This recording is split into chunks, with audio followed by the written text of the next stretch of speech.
My name is Adam. Adam Gates. Remember that. I'm warning you. Nobody is going to call me subject number 428A.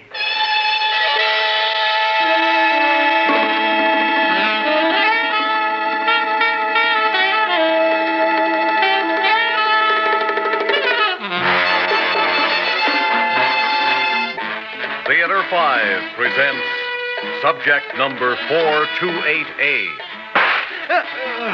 I warned you. And that goes for all of you.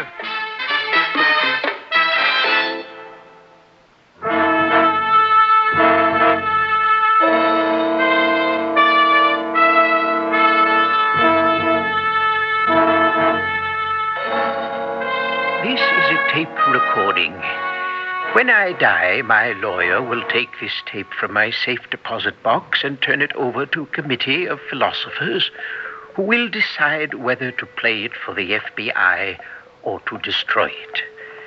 I'm making this tape because today I was questioned by a state policeman and I lied to him. My story was accepted, but it was a lie. My testimony went like this. Your name is Max Wilhite? Yes, that is correct. And you were present last night in the technology building in the university campus? Yes, I was indeed. You saw and heard what happened? Yes. Let's come right to the point. Who killed Philo Benton? Adam Gates. And who killed Adam Gates? Philo Benton. All right, tell me how it happened. Well, there were several of us gathered there in the hall listening to Philo Benton. We were all either scientists or graduate students in science, and he was lecturing to us rather informally. What was he lecturing about? Oh, nothing really very important. Philo is an authority on computer systems, among other things. He was very brilliant. Was Adam Gates there? Yes, he was there. But we didn't know it at the time. He was hidden. He wasn't supposed to be there. Why not? Adam Gates was an English instructor. This was for scientists. I can't imagine that he would even have been interested in Philo's lecture. When did you first know he was there? Well, suddenly there was a shout. "Shut up," somebody said. It was Adam Gates. "Shut up," he said. He started down the aisle toward Philo. Carrying a gun? Waving it. Coming down the aisle, shouting, "Shut up," at Philo. And what happened? Philo took a gun out of his pocket and waved it at Adam. "Come on," he said. "Come on if you want." All right, I get the picture. Now, before we get to the killing, tell me, there was a computer in that lecture hall? Yes, there was. Well, I'll tell you frankly, Mr. Wilhite, what's bothering all us investigators is how that computer comes into the picture. You saw what happened to it. Of course. Adam coming at Philo, and Philo standing there waiting, and both of them waving revolvers, and Adam said, "Put away the gun." And he put his own gun into his pocket. When he did that, Philo put his away. And? And they stood there, looking at each other. Then Adam said to Philo, "The thing you love best in this world is that computer, isn't it?" And he picked up one chair after another and threw them at the computer. It certainly was smashed to pieces when I saw it. This computer was more delicate than most, and when Adam finished, the computer was a tangled ruin. Well, then what? Well, then came the shots. Well, who shot first? Philo. Philo shot Adam, and Adam went down to his knees, hesitated for just one moment, and in that moment he shot Philo. Then both of them went down at the same moment. I see. You knew these two men, didn't you? Yes, of course, quite well, both of them. Philo Benton was conducting some kind of experiment, wasn't he? Yes, I was one of his subjects. The experiment went all year. And Adam Gates was one of his subjects, too. Yes, that's right. Well, what was Benton trying to prove with this experiment? I have no idea. Well, you were a subject. Yes. If you want to know what that involved, I can tell you that. There were 7 of us. He questioned us often. He woke us up at night and asked questions while we were still half asleep. He at times had us sleep with all sorts of wires running to a machine from our bodies. I see. He questioned us about our history, our personal lives, our thoughts. And you don't know why he did this? No, sir, I don't. Okay. Can you figure any connection between the experiments and the murders? No, sir. You what? Well, nothing. I have a personal opinion, but that hasn't anything to do with the facts. Well, you're not on the witness stand, you know. Why don't you tell me your opinion? Well, sometime about the middle of the school year, Philo started going out with Adam Gates's young lady. Her name was... No, we have her name and her story. You figure that Adam caused all this fuss over a girl?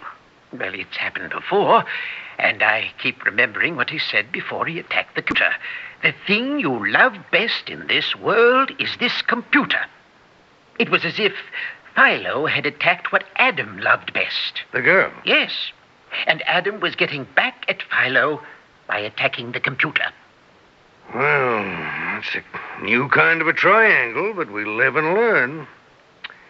Mr. Willite, I never knew it to happen before, except when the testimony was framed. But are you aware that every witness gave the exact same story? Well, in this case, you're dealing with trained scientific observers, officer. I may as well tell you that the DA said that if your story was the same as that of your other scientific friends, the case is closed. The case is closed? That's right. Well, sleep well, Mr. Willard.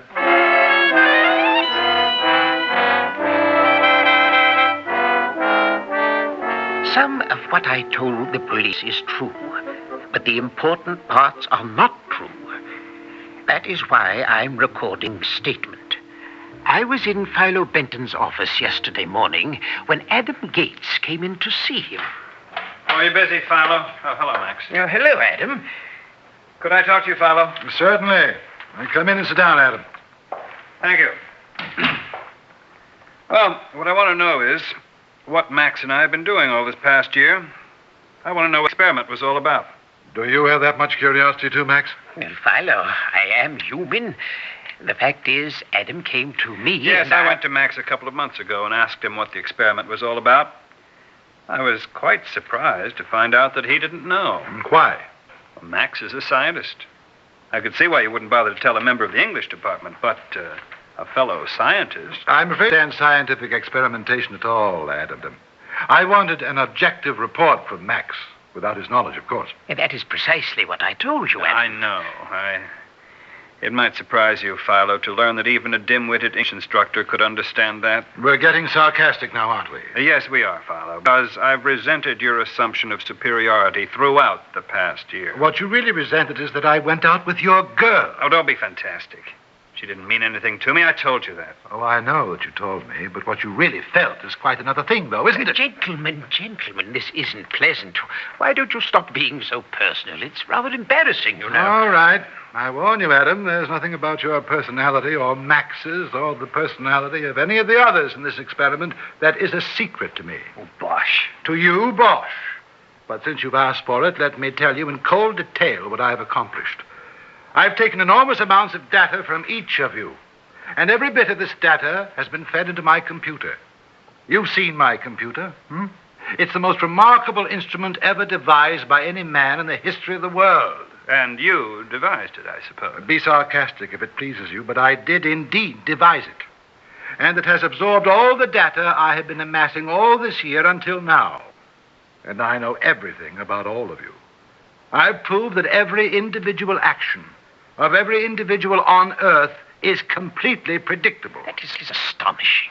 Bunkum. I knew you'd say that, Adam. Believe it or not, I knew from your background just what you'd say. The exact word. Not bunk, as some people would say, but bunkum. What you're trying to tell me is that I don't really have free will. If you want to put it in that 19th century fashion, yes. You never did have. No one ever has had. But now we can prove it. Oh, you're so wrong. I knew you'd say that, too. Shakespeare had free will. I predicted to myself that you'd bring up Shakespeare. Caesar had and Lincoln had. And Caesar and Lincoln. You know, Max would have said Galileo. And I have. I have free will. That's all it comes down to, isn't it now? That you want to have free will. You, person. You, the little maggot called Adam Gates. I'll prove it to you. I'll prove it to you.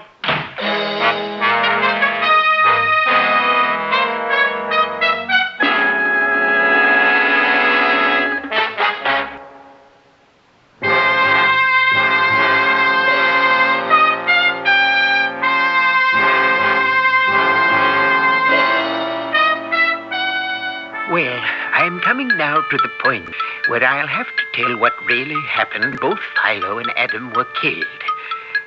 I find that I hate to speak the words, especially since I'm committing them to tape.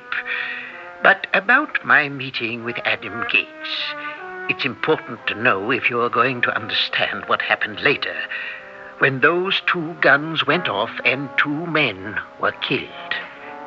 I met Adam as I was coming out of the college coffee shop that afternoon, after that scene with Philo.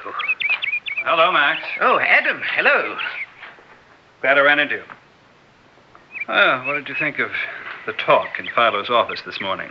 Well, quite frankly, I wouldn't know what to think about it. I'd have to wait until I heard his proof. You have to wait. Don't you have any emotion? Now, take it easy, Adam. Well, do you want it to be true? Well, no. Our entire personality is reduced to something you can put in a computer? You know, what I thought of afterwards? What? A way I could confound him. You know, I'm from Cincinnati. I went to undergraduate school in Boston. I went to graduate school in New York. And here I am now with Chicago, the nearest city to us. Now, Philo knows all that. Yes? Well, I'd just like to ask him one thing. I'd like to ask him what baseball team he thinks I root for. Baseball team? No, I mean it. I mean it. Even though I've lived in all those other cities, strangely enough, the only I care about is the Washington Senators.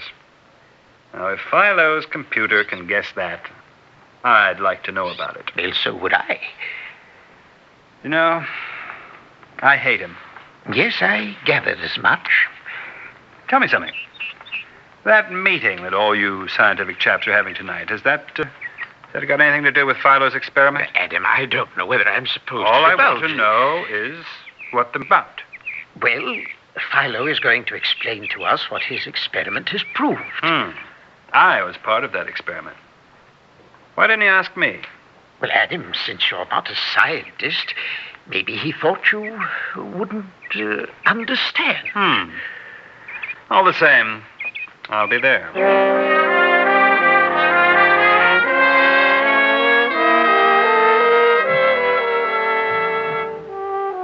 It appeared that he wasn't there, but now I know that he was hiding.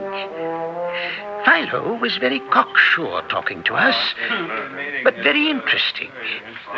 Very interesting All right, now, indeed. gentlemen. Now, if you've understood me up to this point, you realize that the computer I've built is the most remarkable one yet devised. And you've seen, too, the completeness and the importance of the data I've been feeding into the computer all year long.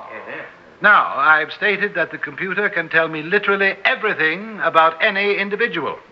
Let us demonstrate that. Let's take subject number 428A. This is the only individual tested in this research project who has no scientific background. At this point... Shut up! Shut up! Stay in your seats, gentlemen. This interruption is not entirely unexpected. You were going to read to them about me, weren't you? Subject number 428A. A fine protection that number is. There isn't a person here who doesn't know that I'm the only subject in your experiment who didn't have a scientific background. Well. Welcome to our meeting, Adam. Philo, he's got a gun. Quiet, gentlemen. I'm quite aware that he has a gun. Shut up. You think you know everything about me, don't you? Correct? Well, you must know. Ate onions. I know that. Well, I ate stewed onions for lunch. And do you know I'm a Democrat? I do. Well, I signed some Republican nomination papers today. You think you know everything about me. You can't know everything about anyone because every man is a mystery. If that weren't the case, I wouldn't want to live. Yes. I knew you'd say that, too. There is one man in this crowd here who knows what baseball team I root for. I never happened to tell you. What team is it? Adam, when you interrupted me, I was reading my findings to these gentlemen. Perhaps you'd care to let me go on with just the next few sentences. All right. And then tell me what baseball team I root for. All right. Now then, where is my place? Here we are. This is the only individual tested in this research project who has no scientific background. At this point in my reading of this paper, this individual will interrupt me. He will have been hiding in the room until this moment. He will have a weapon, probably a revolver. He will attempt to confound me because on the morning of this meeting, he will have asked me what the research project has been all about, And when I will have told him, he will be seriously upset, almost deranged. He will have spent his whole day trying to prove that he has free will by doing things he ordinarily would not do. For instance, he will eat onions, which he detests. Let me see that paper. Certainly, I've been reading from it, not making this all up, you know. You can't know everything about me. You can't accept it, but I do know. What baseball team do I root for? I'll read from the paper. He will make a great point of challenging me to name the baseball team that he likes best. And he will become violent when he realizes that the computer has known all along that it is the Washington Senate. No! I told you he'd go violent, gentlemen. I'll throttle you. I'll kill you. Gentlemen, please. I knew, of course, that he would do this, too. I'm sorry that the gun went off accidentally and killed him. But it's no great matter now. Now then, let's not run to the police right away. I've pretty well demonstrated what I wanted to demonstrate here. Man has no free will. His every action can be predicted. Within our own time, life will become orderly through this experiment. Are there any questions? I can't think what to say anymore. Absolutely. Philo, I have a question. Yes, Max. Did you expect we'd like your findings any better than Adam did? As a scientist, I knew you'd accept it. Philo, do you know everything about me as you did about Adam? Certainly, my dear Max. Did you think I'd bring a weapon? Why, of course not. Philo, I'm not sure, but I hope I've just proved you're wrong. You see, I do have a gun. What did you... I don't like your findings any better than Adam did. Max, put down that gun. No. I don't want your experiment to go any further. Stop him, somebody. I'm free. Philo, I don't see them moving. I don't think they want your program to go any further either. No, Max, no, you can't. It's impossible.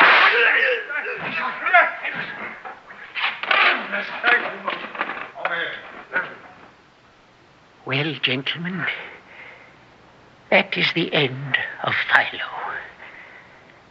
I think you won't want to turn me in, and I think we can cook up a story for the police if we bend our minds to it. But don't you think we ought first to destroy this monstrous machine?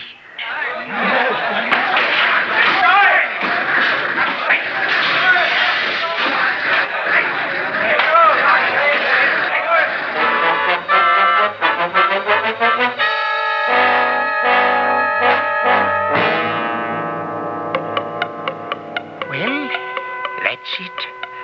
That's what really happened. I'm not sure I'm going to let myself live long. But when I do die, and you listen to this tape, remember, I struck a blow for your freedom.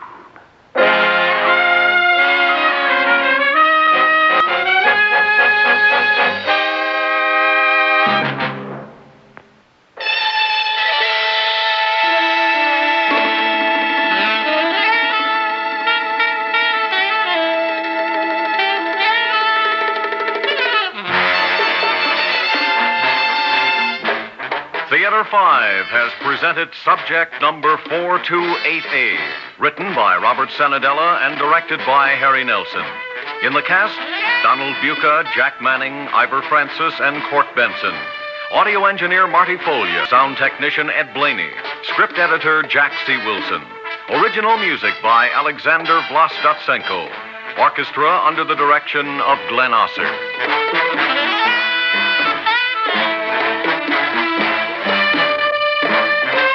Executive producer for Theater 5, Edward A. Byron.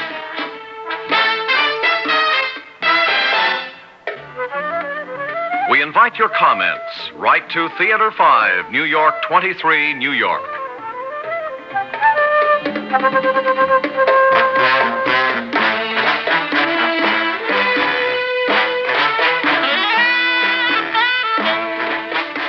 is Fred Foy speaking.